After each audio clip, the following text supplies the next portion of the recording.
just going to the next step, but it's all God. So, And you're seizing the moment, which is amazing. And I thank you for seizing that moment. I believe God said there would be a speed up of time and that things would happen quickly. And I believe you're right in the middle of it. God has called you to sound the trumpet, to warn America, to warn the world, and yet you're on a fast track. You're in, how many miles do you think you've flown? I've lost track of miles. I've lost track of everything. I go to the airport. I don't even know what plane I'm going. I don't have time to look at the plane until they last minute say, okay, what airline? I just go to the thing, and then I go to the next place. That's how it is. I don't have time to even think about it. But things are speeding up. I mean, things are speeding up in America. Yes. I mean, what's happening? Yes. Things are speeding up in the world. Yes. It is. We are at critical moments. So, I don't believe I have a choice. I remember once when I left here, Morningside, and I went to they have a little airport where everybody waves as you go. Yes, Little Branson Airport. I love that airport. You feel guilty leaving because they're waving. They wave. They're sweet. Yes. I said, Lord, I'm given a heavy thing here. It's one of the first times I was here, and I just opened the Bible, and it's Son of Man, if you don't blow that trumpet, you're accountable. So we have to. We have to. Boy, that's critical. God has called Rabbi to sound that alarm. Yes. To warn the world, the harbinger.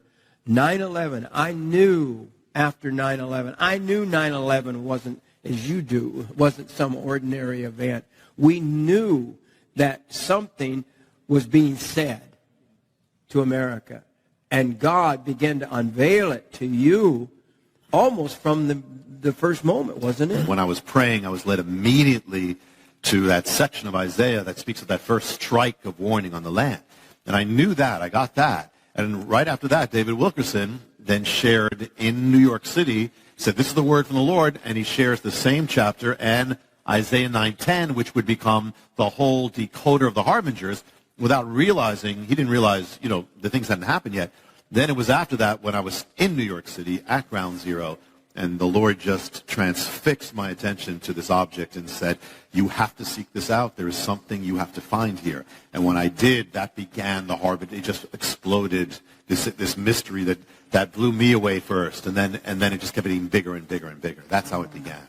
And now we keep seeing new chapters of the harbinger. This is not of me. It has a life of its own, to where I look at it and I get blown away. And when people tell me, and I don't believe it, they're telling me, but this is here. But things that are in the book have come true. Even there's a date in the book where the thing came true on the date afterwards. There's a foreshadow that the president fulfilled afterwards, inscribing those words on the tower, and then finding out that we were actually, the whole harbinger went forth on the very land of the man who owned Ground Zero in ancient time. He had two lands. The other was the land of our building. Your church. Our church, Beth Israel Jerusalem Center, is Center. On his homeland, is on the place where he lived. The keeper of Ground Zero, who dedicated it all to the Lord and the before sign America. is the name of the man. The sign of the coming on our street. The street. Ryerson is the name of the keeper of Ground Zero. And then if you go to Ground Zero, you find the other name. They go together. Of that farm that was Ground Zero. I mean, it's the only land in the planet, the two lands that are linked together.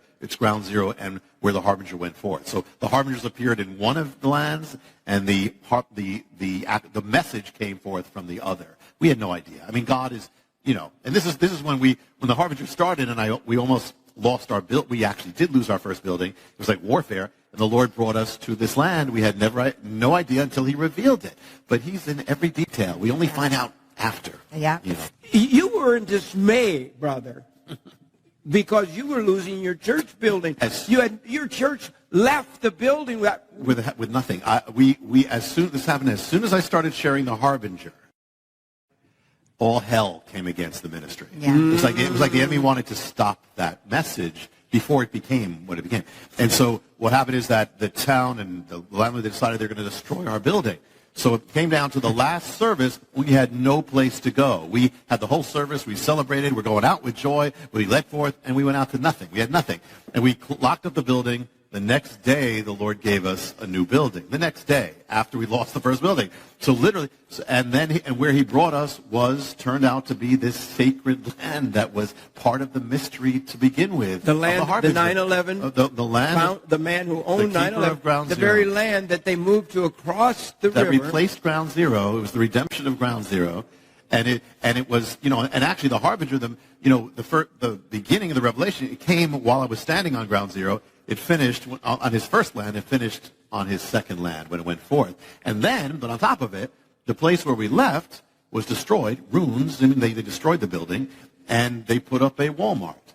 And Walmart has a book department. And one of the few books they have is The Harbinger. So The Harbinger is going forth. And they don't carry that many books. Only the bestsellers. And so The Harbinger was going forth, where the enemy tried to stop, is now going forth as a book in Walmart on the very ground where it's first preached. It's going forth to America. I love it. God always has the last word. Oh. He always And I don't even want to get to it yet, but I have, this is the new book. There it is. This is the new Harbinger. This is the new book. It is not on the presses at this moment as we're taping. And pretty amazing. It is secret manuscript. I have read it all, and I cry. The end of this book. My God. Yeah. The end really gets. I'll probably never tell you the end of the book because I don't believe in telling the ends of books. But I want to tell you, and this is the first mock-up. The rabbi has never seen it before until a few minutes ago, until he came on the stage. Literally a few minutes ago. They brought this out. This is not even a real book. This is what we call a dummy. It's like me. But but the cover is. The cover is the real deal. This is the real cover. Yes. The real cover, because it hasn't even gone on the presses. It's just being pressed. It's just getting ready, isn't it? Yeah. This began, like many of things here. What? This book began with you. And now I'm sharing this. Here's how it happened. You and Jerry, who works with the products, said to Charisma, the publisher, said, when's the next thing coming from Rabbi? When's the next book and when's the next thing coming? And I've been led, the sequel to The Harbinger is yet to come. The Lord has led me that I have to wait until the time. It's linked to things happening. But I wasn't going to do anything, And so then Charisma, they said, well, Morningside is saying we really need to have another thing. They're blaming me? Yeah. And so they said, well, you know what, we'd like to do like a book because the Shemitah is coming, the year of the Shemitah is coming, and people want to know all about this thing. So let's do at least a booklet. So we want to do it, but your name, and, I said, all right, well, then I'll have to help you write it, so I'll write it, I said, so I'll write it, don't put my name on it, I'll write a thing. And so that's how it began. But then as I started getting ready for it, all of these other revelations started flooding, which I didn't expect, flooding.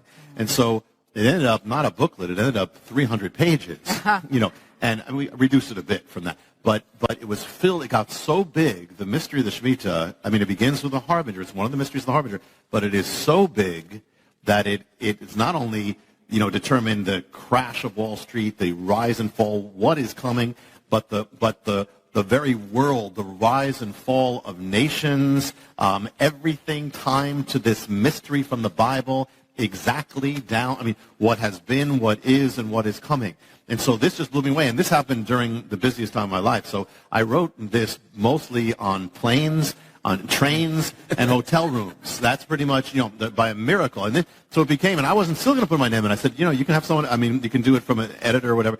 But the last moment they said, these are your names. So this book became what, it started here, became what nobody planned it to be. Nobody expected this, including me. This was a surprise thing. And it just had a life of its own. There is so much, but truly, and we're the first time we're really talking about this because it didn't technically exist.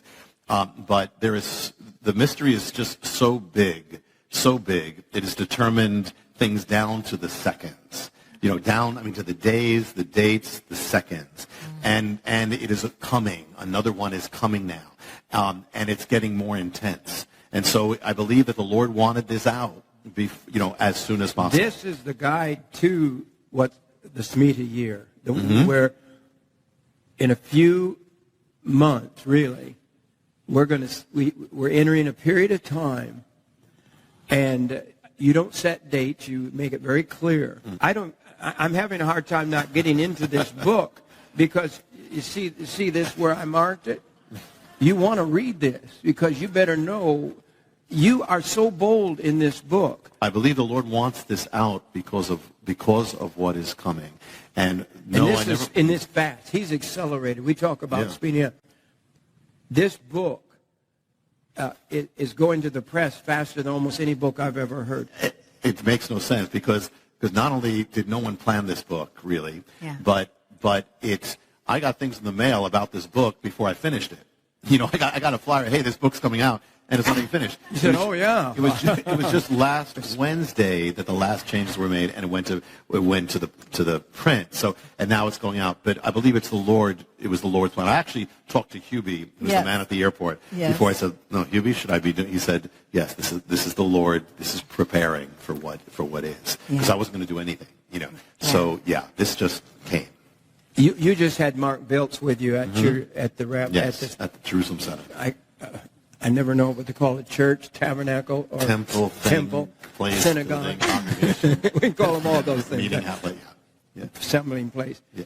And God gave him just a revelation of the blood moons, and he's been on our program many times, and we see that timing. We see the blood moons don't just happen. They happen on date. And it's amazing how many happen on holy days. And so God has a set time. And I think everyone here today needs to understand, and I believe with all of my heart, I know God changes his mind at least once. In Jonah's case, he was going to destroy Nineveh, but Nineveh repented. And it's interesting, in the Hebrew, when it says Nineveh shall be 40 days, Nineveh shall be destroyed, but also means overturned. So you can take it as destruction or shall be overturned. Well, they were overturned. They went from sin to a total revival. So even in that, God is accurate and true. Even the warning, is it destruction or hope? You know? That's the only hope for America. Yeah, absolutely. I believe, I've said this before, I've said this here, and I'm not talking about the timing, though they could be in a specific way, but a great shaking is coming, and it is for the purpose. It's because without shaking, this nation will not turn back, and the only hope is shaking. That's right. Shaking. We're going to talk in the next few days. We're so glad to have you back for a week or so. We are. New developments of the Harbinger. We're going to share that this week. We're going to share, God willing, we're booked to go with you to Israel. Yes. Woo! I can't believe Lori's never been to Israel. No, and we'll bring our cameras there. We'll originate program there. Yeah. It may be the coming of the Lord or something. I don't know. And if all hell breaks loose while we're there, I said no better place for the Lord to take us than straight from the Holy Land. I'm ready to go if that's what happens. I just have to ask you about Israel. Everybody's talking about the Psalms 83 war. We know which is coming. We don't know when. But could you give us an update, Rabbi? Yeah, well, you go to Israel occasionally. I do, and I'll be there before the tour too. I have to go back and forth, but I'll kind of a spiritual part of this, or the underside of it. First of all, I mean, just to keep always our perspective. Yeah. No matter who it is, no matter what their name is, no matter what the organization is, it's beyond them. This is the enemy. The enemy has tried to destroy the Jewish people for 4,000 years, 2,000, last 2,000, try to wipe them out in the 20th century. The names keep changing. Hamas, Saddam Hussein, Joseph Stalin, Hitler. It's not based on them. This is a fallen angelic being who is dealing with that enemy that Israel is dealing with, and that is trying to wipe them out because he knows what's coming. So he's trying to wipe them out. But interesting, we just talked before about that one-year Bible, and then the thing that was appointed for 9/11, which was the Harbinger scripture. But also in every one-year Bible, appointed is another verse, which is Psalm 55, which speaks about destruction. This was appointed for 9/11, and everyone speaks about destruction in the city. And the word that they use for destruction or violence in the city is a word that's an amazing word because it means something in Hebrew and it means something in Arabic. And that word, which means violence or destruction, is the word in the Bible is the word Hamas. Oh. It's the word in the Bible is the word Hamas. In Arabic, it means fanaticism and zeal. In Hebrew, it means destruction and violence. And actually, I'll tell you, it also means, listen to what Hamas means in the Bible. It means damage, cruelty, oppression, unrighteousness, wrongdoing, falsehood, and to act violently. And let me just listen to this, and this is just, by the way, I didn't plan this except that I was told that, you were talking about this. So upstairs last night, I just looked in the Bible. So let me just share what's here. In the Bible, what it says about Hamas. Listen, the word Hamas. Okay. Psalm 25. Consider my enemies, for they are many, and they hate me with a Hamas hatred. Psalm 74:20. Think about the tunnels with Hamas. Think about this. Yes. The dark places of the earth are full of the dwelling places of Hamas. Oh, my. Okay, 2 Samuel 22, you saved me from Hamas. Psalm 11, but the wicked and he who loves Hamas, the Lord's soul hates. Isaiah 53, Messiah. Listen to this, but it says he had done no Hamas. He's the opposite of Hamas. He had done no violence. Ezekiel 7, Hamas has risen up into a rod of wickedness. Ezekiel 7, the land is full of crimes of blood and the city is full of Hamas. And let me give you one more. There's more. Actually, just take your time. No, I want to write. This is incredible. This is Revelation. This is just last night. And the thing is that Obadiah speaks about Esau, the descendants of Esau. He says, it's your shame that you went against your brother Isaac. In other words, and many of the descendants of Esau are linked with these people, with many Arabic people, and they're wonderful. There are wonderful, God-loving Arabic people, but you have that as well. So it says that it's your shame that you went against Isaac. So listen to what it says here. It says this. It says, speaking about the descendants of Esau, for your Hamas against your brother Jacob, shame shall cover you. So it's talking about the descendants of Esau. It says your Hamas against them. And now listen to this, last one. This is a promise to Israel. Listen, Isaiah 60. For Hamas shall no more be heard in your land, nor the wasting of destruction in your borders. You'll call your walls salvation and your gates praise.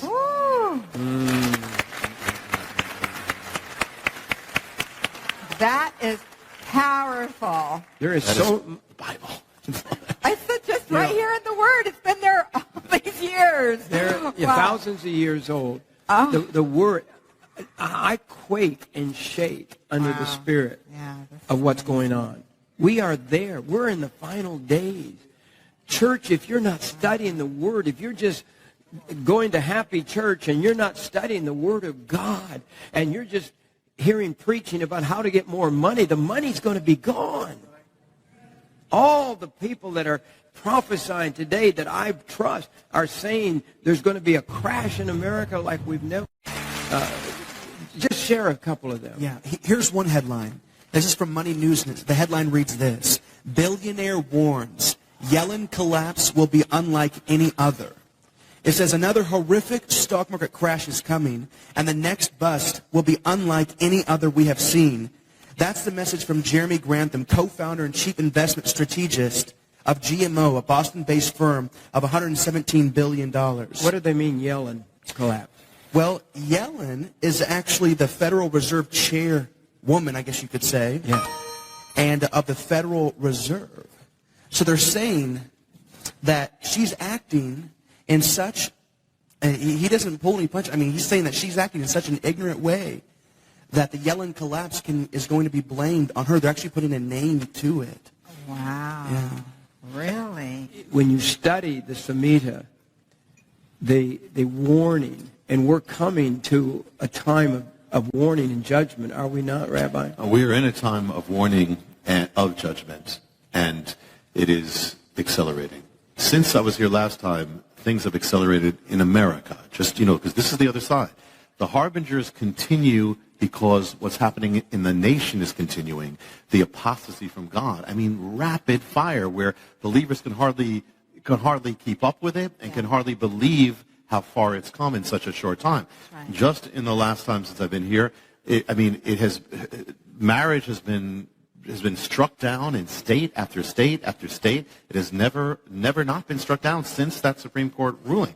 This was a tipping point. I believe, 2012 was a tipping point. It was the first time the president came against the biblical definition of marriage. It was the first time the majority did. And when you reach a tipping point, things accelerate. So things have accelerated since. You have the Supreme Court, you have this, and now, but it's getting to the point where, the Bible says, woe to those who call evil good and good evil. It goes together. So every time that evil is called good, there's another step of calling good evil and silencing believers. And ultimately, we are watching the beginnings of persecution in this land, where believers are made to be the villains, or always vilified, and where even the government is trying to force believers doing things like fund abortion, which never happened before, and to partake in what is immoral, or be punished. I mean, there was just a executive order that came out that ultimately the government will say, if you're a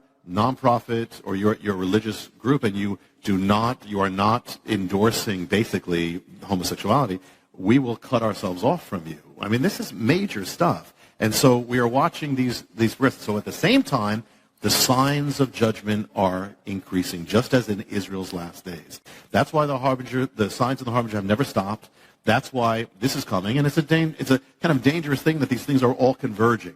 Even when you look at what Mark Biltz has said, that the period of the blood moons, it's a year and a half period. But most of that period is the Shemitah. And, we're just in the beginning of the period. Yeah. Once we reach September, once we're in September now, this is the entire thing is together. It's all the Shemitah now. It's all happening at the same time. And it's all going to culminate at the peak climax of the Shemitah. So these are dangerous things because what we're watching, if you look at the last 2001 and 2008, you see it's accelerating. It's happening more exact, more precise. It's happening. So this is a sign that we are heading towards judgment, getting closer. And one of the things, I'm not going to share now, but one of the things about the latest things about the harbinger is a dramatic sign that we are much closer to that moment.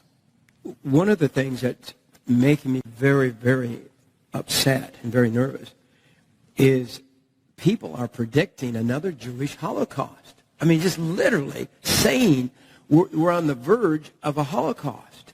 And in England, in France, they're marching in the streets. Isn't that right, Zach? That's exactly right. And it's really unfortunate. I was reading a recent article where it's almost becoming the new fad, that it's the cool thing to be anti-Israel. Oh. In France, they're marching by the thousands. In England, they're marching. But guess who's marching? Do you know who's marching? Who's in those marches? There are Muslim activists in there. That's right. Yeah. They're not just the run-of-the-mill people of France, the run-of-the-mill people. These are anti-Jewish people. I mean, this pretty much sums it up right here. This article is from the Washington Post, and it says, more clarity in Gaza. Here's the difference between us, explains the Israeli prime minister. We're using missile defense to protect our civilians, and they're using their civilians to protect their missiles. And the man, we are so misguided even in our country. The man who is supposed to represent America, the man who's supposed to represent our values, is rewriting history. There is an article right here in front of me, and this is Obama, that says this. Muslims built the very fabric of our nation. Our president is trying to rewrite history. He's trying to guide it.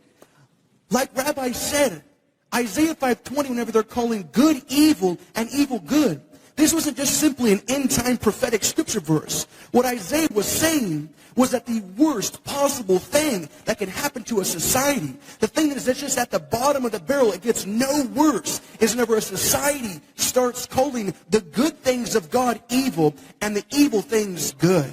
Yeah. Mm-hmm. We were talking about the Psalms 83 war. John Shorey, he believes that when the other nations join in to fight Israel, that has to be one of the signs of the Psalms 83 war. And the headline here, it says that Iran general, here's what he is saying. He's saying, we will hunt down Israelis house to house. And they can say that without any condemnation from the world. You know, it is amazing. I mean, when you try to understand this, they said, you know, years ago they said it was this reason for anti-Semitism, this reason for so a man named Theodor Herzl said, we're going to come back to Israel, Jewish people, let's go back, and that's going to be the solver, because the reason is because we have no nations. The reason is that's why we're so hated. They go back to Israel, they're going to find peace. Well, they went back to Israel, more hatred. So it is supernatural. It is absolutely. You want evidence. You want evidence. People say, like, what's the evidence of God? Well, one of the evidences of God is the Jewish people, that they exist. God said, you're in this world. Nothing. The stars, as long as there's stars and the sun, you're not going to be destroyed. That's one. So as long as the Jewish people exist, you know God exists. Anyway, secondly, but the same thing. You want an evidence of the devil, that he's real? Look at the history of Israel. Look at what's been done to them. Look at what happened with Hitler. Look at the satanic thing. What is this force that is trying to wipe them out? It is the reality of the enemy. The Messiah said 2,000 years ago, your shalom is hidden from you, until you find it. But why has the world been trying to wipe them out for 2,000 years? Because the enemy knows what it means when they come to Messiah. His war is over. He's finished. He's defeated. That's why. That's the reason.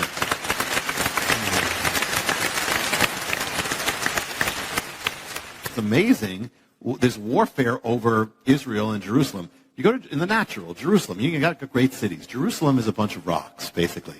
It's in the natural, doesn't have anything that any major city has. It has nothing.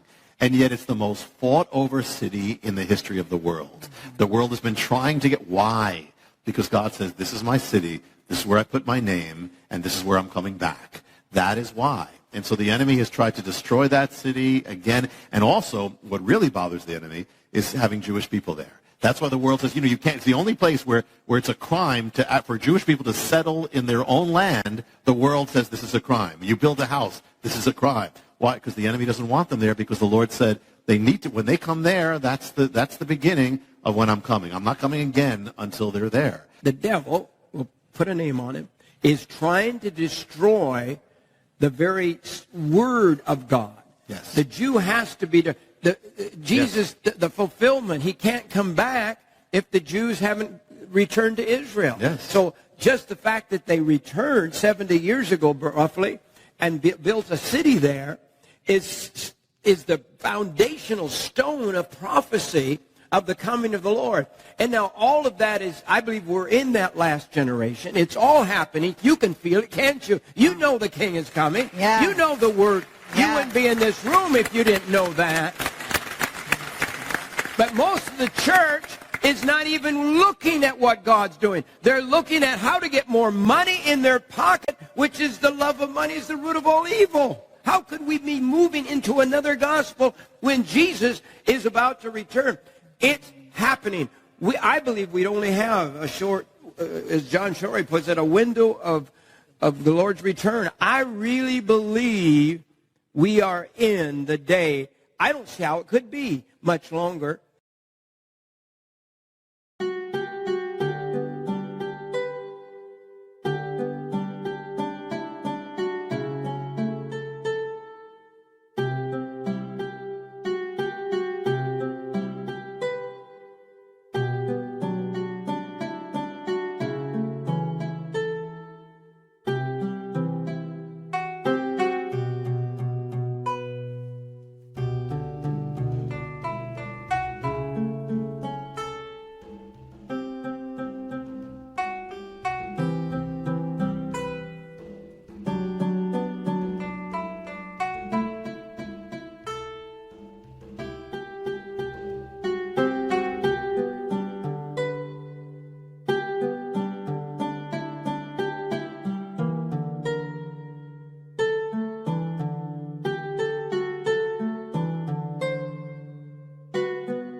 because of the times, of the generation, because of all the fulfillment. The Jews have returned. The warfare that's going on, there's warfare. This is crazy. The warfare in the United States of America. We have turned our backs against God. We have mocked God. And God's not mocked. No. You have major things happening at once. You have America distancing itself from Israel in the last few years, number one.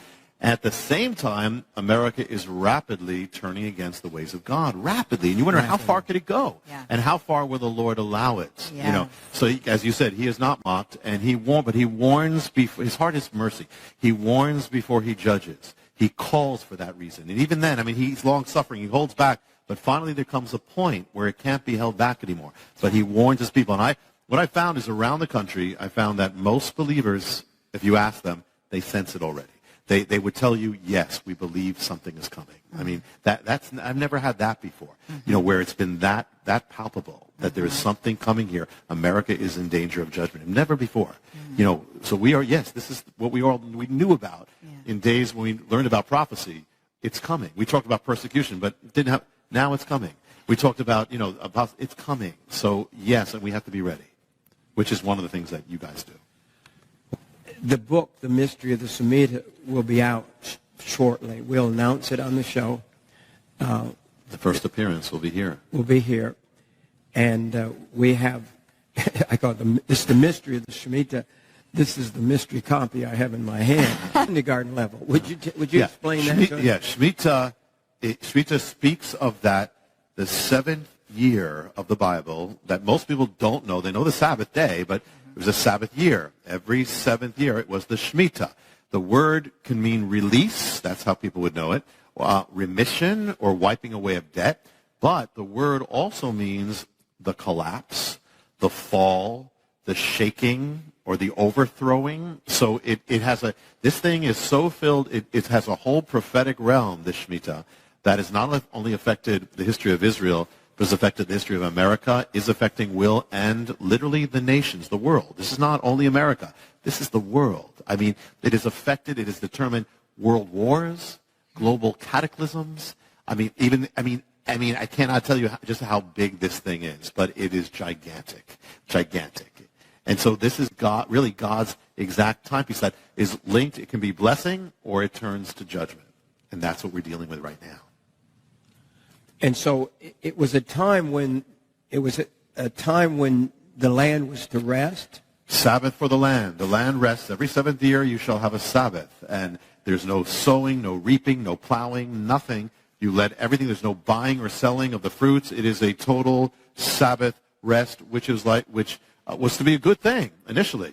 But it turns into something else. And the thing is that on the last day of the Shemitah, the very last day, is an amazing thing called Elul 29, that's the 29th day of the Hebrew month Elul, when all debts are wiped out, all credits wiped out, the financial accounts are wiped clean, which was a blessing.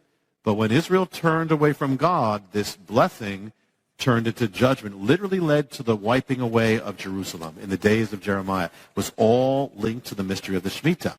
The Shemitah is really, the spiritual meaning is it's really saying that God is sovereign. You go after money, God is the one who owns the land. God is the one who has given you every blessing you have. God is the one who is king over all things. And so it was a humbling, the Shemitah humbles the pride of man. The Shemitah reminds man or a nation that its blessings all come from God. And if you put God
out of the picture, your blessings are going to fall. Oh, boy. Could it be at work right now? I mean, it is at work in right America. Now. Yes, it is. That's the amazing thing. It is at work. It has affected. We're going to see as we get deeper. It's going to be. It has affected. It lies behind not only in the Harbinger. You read about really the most dramatic thing, the last things that happened, which was what happened in 2001 and 2008, which we'll touch on. But it turns out, and I didn't know this when I wrote it. I had an idea, I had a feeling, but I didn't. It's been affecting our lives from the day we were born. It's been affecting our jobs. It's been affecting the rise of the economy, the fall of the economy, the rise of Wall Street, fall of Wall Street, what happens in the White House. It affects what happened overseas. It's been affecting every one of our lives, and it will affect the future. So yes.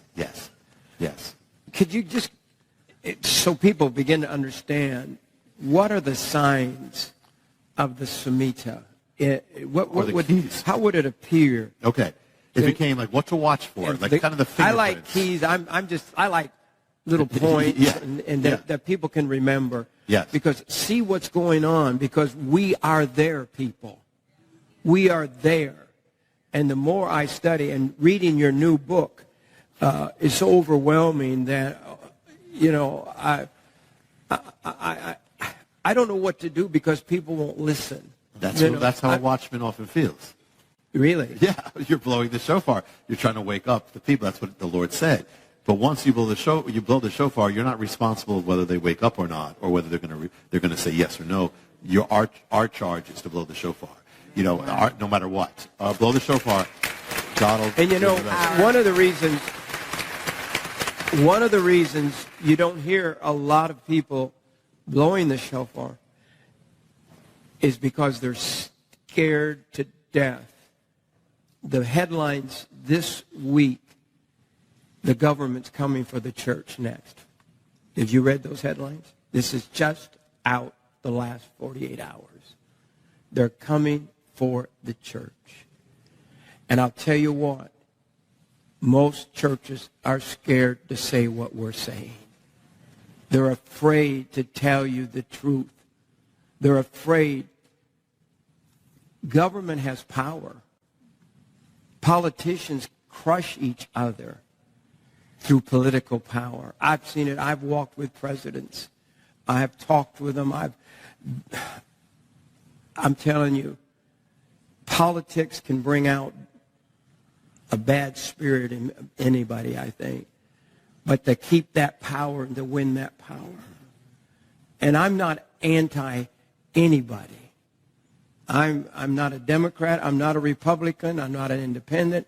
I'm just a Christian who loves Jesus, who believes that we ought to honor God in our nation. But I know I have seen wonderful men of God. I've seen wonderful presidents. I have seen wonderful presidents sell their friends for political power. Power is corrupting. And we are living in a day where we must honor God. We must honor God. Yes. So give us just a couple of points there. Okay. As we leave today, the program today. We're going to open up the mystery this week, and in it, the key things to look. Imagine we're looking for.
fingerprints of this Shemitah appearing. Yeah. Well, first thing is, it affects the economy. It did in Israel. It caused an economic cessation. So you got recession, looking at depression. Look for that. Secondly, now, we've already seen, you've told us about 7 years after 9/11. Are we gonna, yes.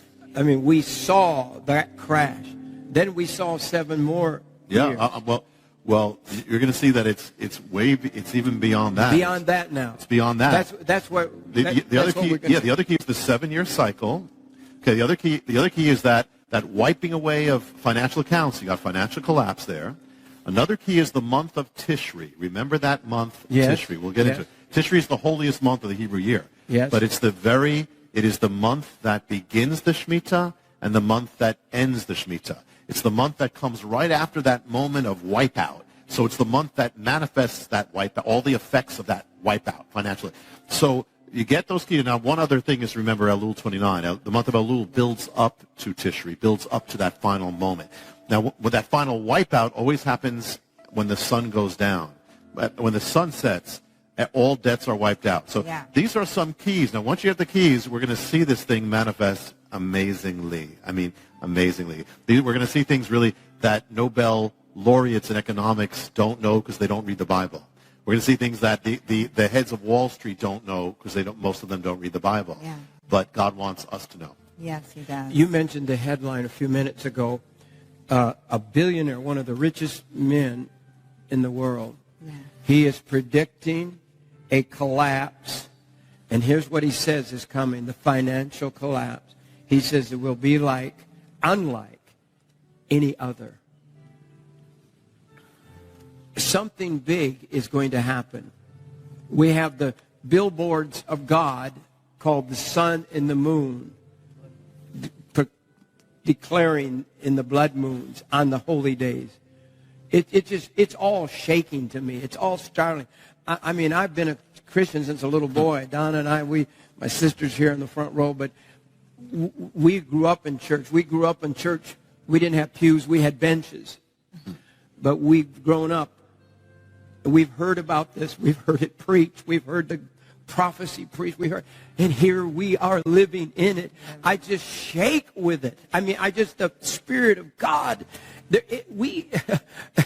I was thinking about God last night, and it was like I had a dream of God or a vision or something of God, and that God was excited. Can you imagine God? I don't know. I could be all wet. I don't know. But it's in the Bible. It's in the Bible.